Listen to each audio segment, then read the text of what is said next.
Para sa inyo to, mga kalalakihan. Kung meron man mga kababaihan na meron mga asawang lalaki, ipakita nyo to. I think especially us Filipino men, young Filipino men, hindi natin nabibigyan enough importance yung pagiging seryoso sa buhay. A value of a man is determined based on how much value he gives to his family and the people around them. And that's the reason why, pag meron grupo ng mga babae na nagkakausap at napag-uusapan yung isang boyfriend o yung isang asawa na walang ginagawa, tinitira ng lahat.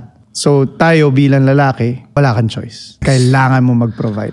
Kailangan mo magseryoso. Kasi society, doon tayo nasusukat eh. And at the same time, hindi lang sa nasusukat, kung mahal mo yung mga tao sa paligid mo, magsiseryoso ka eh. What's the point of living if hindi mo naman siseryosohin yung mga bagay sa paligid mo? Kaya nga marami, sa dulo, pag namatay na, sasabihin, sana nagseryoso yung ganyan or sana ganito, sana ginawa niya ganito, sana ganyan. Huwag mo nang paabutin na naging sana ka na lang.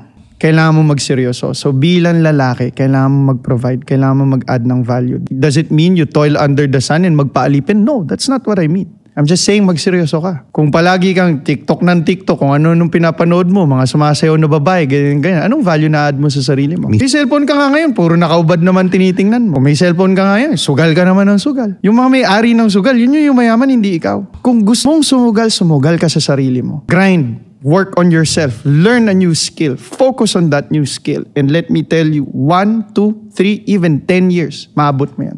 Kailangan mo lang magseryoso at kailangan mo mag-umpisa ngayon.